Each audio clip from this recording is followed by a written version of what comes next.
ideálně představovala, že za pár let se všichni budou oblíkat v bublinkových folích a tak, aby to bylo prostě veselější a nápaditější než dneska. No.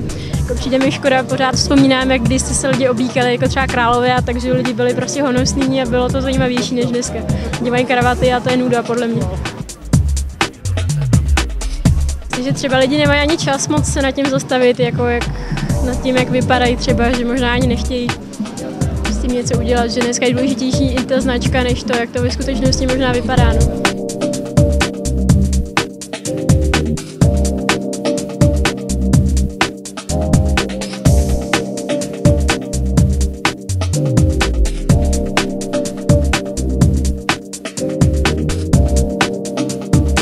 Podívejte, jak chodí lidi tady a jak chodí po ulici a porovnejte to. Já preferuju takže sigáče, bazary a včas něco koupím v té Zaře.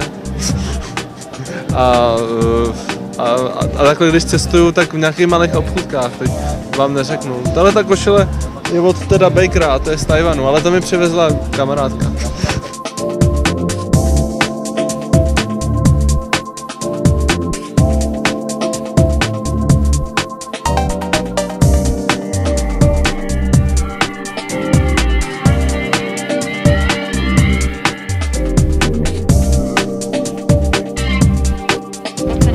Co si myslíte, jak se lidi oblíkají, třeba na ulici? Mohli by sa aj trošku veselšie obliekať. Sú celkom takí konzervatívni podľa mňa. Tam je veľa problémov, jednak ponuka obchodov a jednak tá uniformita istých firiem väčších, ktorá určuje dress code napríklad.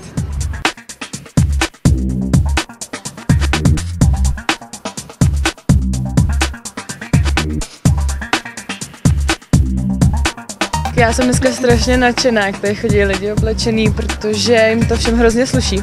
Jsou tady všichni hrozně barevně, veselé a je vidět, že už jako se poznáváme vlastní věci, co jsme jim prodali. A jsem vždycky hrozně nadšený, že to mají na sobě a chválíme je. Mě osobně nejvíc jako děsí a vadí lidi, kteří se strašně snaží dobře jakoby vypadat, nebo chtějí být jako vidět a chtějí prostě jakoby vypadat výjimečně. Ale jako prostě nevědí jak na to, nebo prostě dělají to úplně špatně. A kupují si takový nějaký jako šílenosti a kombinují to hrozně špatně dohromady. A to pro mě osobně je jako největší problém.